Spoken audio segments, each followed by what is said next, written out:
A lot of desperation in a line of people at the Cow Palace, people on the verge of losing their homes. Thousands pleading with bankers today, hoping to catch a break. Robert Lyles introduced us to some of those people yesterday who were camped outside. And Robert, did you talk to those people today? How'd they do? I did talk to them. Before I tell you how they did, let me give you a sense of what's happening here. And to tell you that, I need to step out of the way.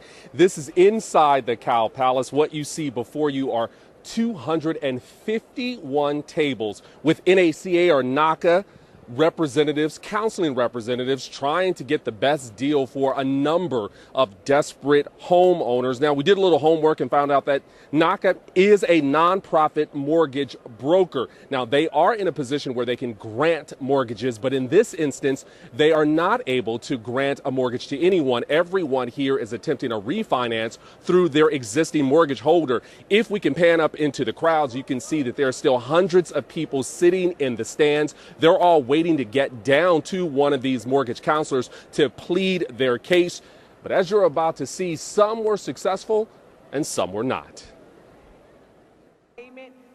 At first blush, it sounds like a tense revival.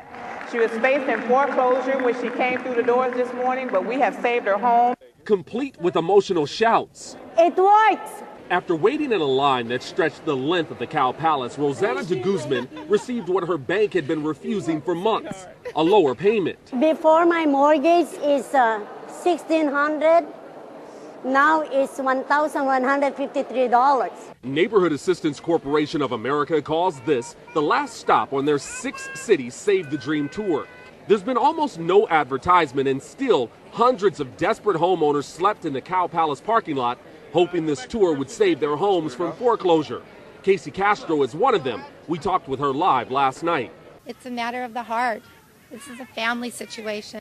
After sitting with a NACA mortgage counselor for 45 minutes, Castro may have saved her home. I came in with a mortgage of approximately $5,000, and they're proposing anywhere from $1,750 to $1,900 a month. Jason LeBlanc told us live on air he'd been duped by a broker promising a loan modification. And that's a total of how much?